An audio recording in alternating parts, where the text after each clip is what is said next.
Hello दोस्तों, कैसे हैं आप सब। मैं हूं ललित और एक बार फिर हाजिर हूं आपके सामने एक न्यू वीडियो को लेकर।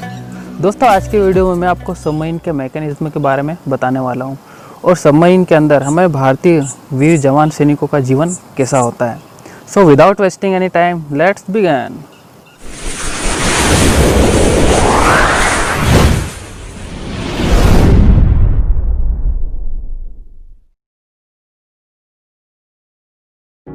तो सबसे पहले हम बात करते हैं भारत की पहली सबमरीन की।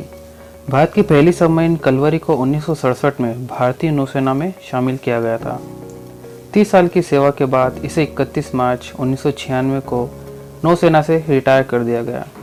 इस सबमरीन का कलवरी नाम हिंद महासागर में पाई जाने वाली खतरनाक टाइगर शार्क के नाम पर रखा गया था। अब बात करते हैं सबमरीन के इतिहास की। लियोनार्डो दा विंची ने 1515 के आसपास एक फाउंडेशनल सबमरीन का स्केच बनाया और 1578 में विलियम बॉर्न ने एक सबमर्सिबल क्राफ्ट के लिए पहला डिज़ाइन रेडी किया था। विश्व की पहली सफल सबमरीन 1620 में एक डच इंजीनियर कॉर्नेलियस ड्रेबल द्वारा बनाई गई थी और लंदन की टेम्स नदी में इसकी टेस्टिंग की गई, जहां इस सबमरीन ने 3 घंटे तक अपनी यात्रा पूरी की। अब जानते हैं सबमरीन पानी के अंदर काम कैसे करती है। पुराने ज़माने में डीजल बैटरी या दोनों के हाइब्रिड से सबमरीन चला करती थी। हालांकि अब भी काफ़ी सबमरीन इसका इस्तेमाल करती है,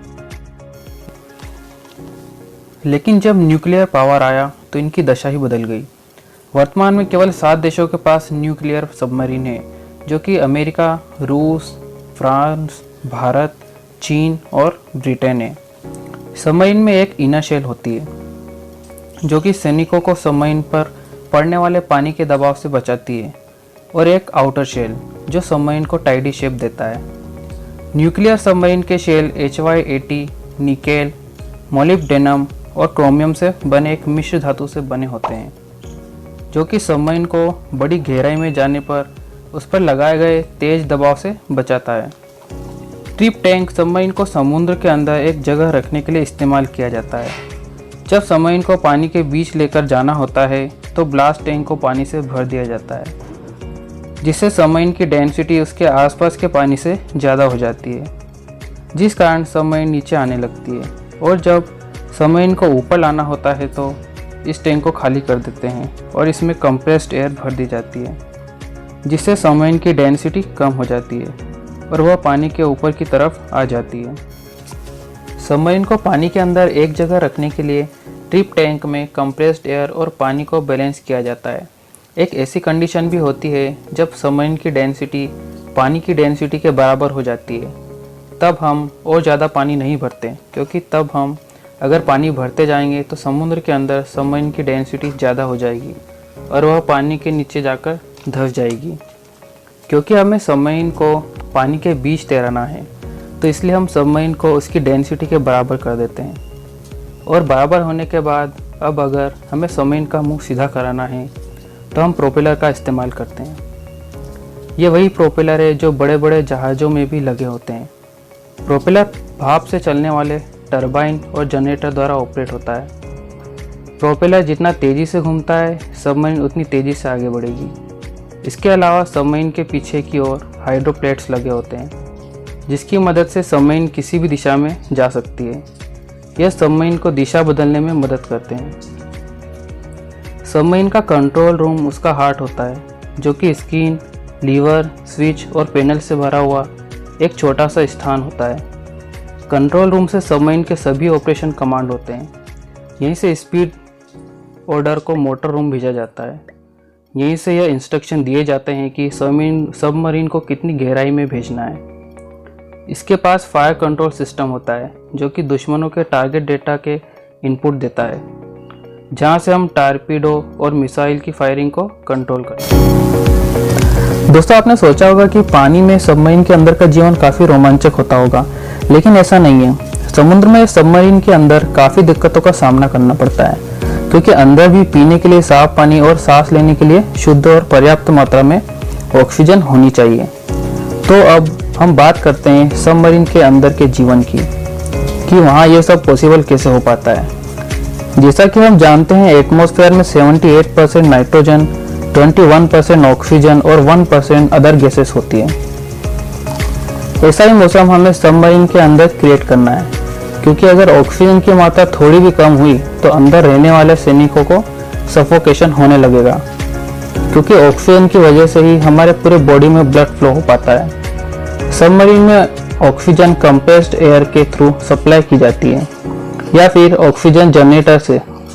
सबमरीन में ऑक्सीजन को या तो पूरे दिन की अवधि में सप्लाई किया जाता है या फिर जब कंप्यूटर डिटेक्ट करता है कि ऑक्सीजन लेवल कम है, उसके बाद हम CO2 को छोड़ते हैं। CO2 जब छोड़ते हैं तो उसको सबमरीन से निकालना बहुत ही ज़्यादा ज़रूरी है, क्योंकि यह गैस जहरीली भी हो सकती है। इसलिए CO2 को रिकवर करने के लिए केमिकल प्रोसेस की जाती है, जिसे सोडा लाइम प्रोसेस कहा जाता है। ये प्रोसेस स्क्रबर नामक मशीन से की जाती है। इसके साथ ही वहाँ से नमी को हटाने के लिए रीह्यूमिडिफायर का इस्तेमाल किया जाता है, जो सबमरीन के कंडेंसेशन को रोकने में मदद करता है। अब बात करते हैं सबमरीन में वाटर सप्लाई की। तो ज़्यादातर सबमरीन समुद्र के पानी को ही इस्तेमाल करती है। समुद्र के पानी को डिस्टिलेशन प्रोसेस की मदद से साफ पानी में बदल दिया जाता है। ये वही डिस्टिलेशन प्रोसेस है जिसे हम सभी स्कूल टाइम में पढ़ चुके हैं। सबमरीन में मौजूद डिस्टिलेशन प्लांट हर दिन 10,000 से लेकर 40,000 गैलन पानी को प्रोड्यूस कर सकता है। पानी को खास तौर पर सबमरीन के इक्विपमेंट को ठंडा रखने के लिए और सैनिकों के द्वारा पीने के लिए इस्तेमाल किया जाता है। न्यूक्लियर सबमरीन और अन्य सबमरीन के बीच खास अंतर पावर प्रोडक्शन का होता है।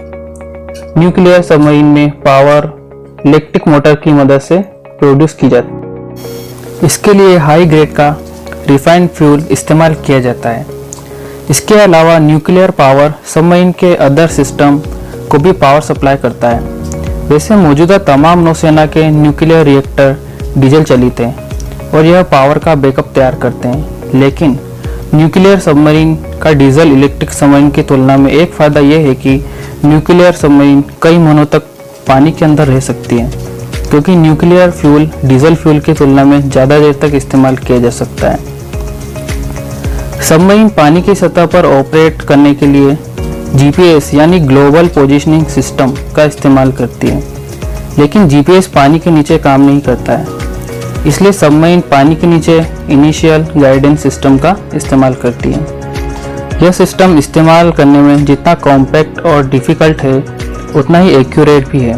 पानी के नीचे सबमरीन टारगेट को लोकेट करने के लिए सोनार का इस्तेमाल करती है। सोनार का इस्तेमाल ज़्यादातर दुश्मनों के सबमरीन और टारपीडो का पता लगाने के लिए किया जाता है। हालांकि एक अकेला मिस कैलकुलेशन पूरी सबमरीन को खतरे में डाल सकता है। ऐसे में दुश्मन के जहाज को लेकर कैलकुलेशन का एक्यूरेट होना बहुत ही जरूरी है। दोस्तों, न्यूक्लियर सबमरीन में पुरानी सबमरीन के मुकाबले ज़्यादा खाली स्थान होता है, क्योंकि इसके अंदर ओनली न्यूक्लियर रिएक्टर ही होते हैं। सबमरीन का वजन 3076 टन होता है और लंबाई 72 मीटर होती है। सबमरीन के अंदर का टेम्परेचर लगभग 40 डिग्री सेल्सियस के आसपास होता है और यह पानी में 300 मीटर की गहराई तक जा सकती है। मॉडर्न सबमरीन स्टेल्थ और AIP यानी एयर इंडिपेंडेंट पावर टेक्नोलॉजी से लैस है। AIP सिस्टम क्रू एरिया और इंजन स्पेस के बीच हल एक्सटेंशन में फिट होती है। इस सिस्टम से सबमरीन की संचालन क्षमता 2 हफ्ते तक बढ़ाई जा सकती है। सबमरीन में 6 कंपार्टमेंट होते हैं, जिसमें भारी युद्ध के सामान, मिसाइल लॉन्चर, होमिंग, टारपीडो और माइंस होते हैं। वर्तमान न्यूक्लियर सबमरीन को उनके 30 साल के जीवन काल में कभी फ्यूल की जरूरत नहीं पड़ती। सबमरीन के अंदर सैनिकों का जीवन आसान नहीं होता है। इनके मिशन की जानकारी सिर्फ सैनिकों के हेडक्वार्टर को ही होती है। सैनिक अपने परिवार से दूर पानी के अंदर रहते हैं। जब वो सबमरीन के अंदर होते हैं तब उन्हें नहाना तो दूर, शेविंग करने का भी मौका नहीं मिलता। सैनिक अगर 30 दिन के लिए सबमरीन में हैं तो उन्हें मुश्किल से 3 बार नहाने का मौका मिलता है, वो भी सबकी परमिशन के बाद, क्योंकि हर सैनिक को प्रतिदिन 3 से 4 मग पानी मिलता है। खाने के लिए उन्हें बिना तड़के की दाल, रोटी, चावल और बेहद कम मसालों वाली सब्जी दी जाती है। सबमरीन में खाने का सामान बहुत ही सीमित होता है। अगर ताज़ा खाना ना हो तो उनके पास पहले से ही टीन में पैक भोजन होता है, जिसे कभी भी इस्तेमाल किया जा सकता है। वहाँ खाना बनाते समय इस बात का खास तौर पर ध्यान रखा जाता है कि ज़्यादा धुआं न उठे, इसलिए खास तौर से वहाँ सादा खाना ही बनाया जाता है, क्योंकि अगर धुआं ज़्यादा मात्रा में उठा तो सबमरीन में प्रॉब्लम हो सकती है।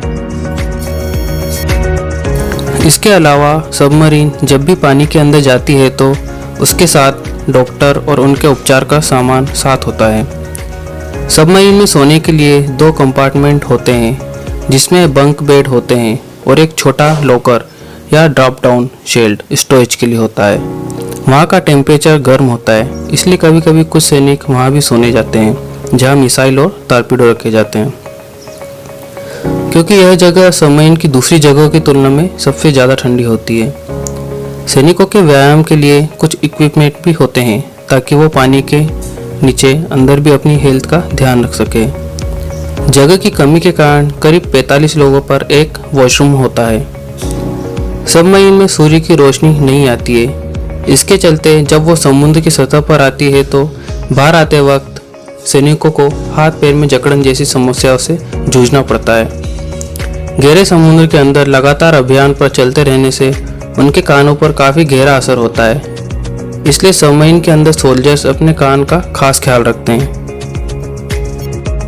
तो दोस्तों आज के लिए बस इतना ही। अगर इस वीडियो को लेकर आपका कोई सुझाव या सजेशन हो तो उसे कमेंट सेक्शन में शेयर जरूर करें, और अगर आपको ये वीडियो पसंद आई हो तो इस वीडियो को लाइक करें और अपने फ्रेंड्स के साथ शेयर करें।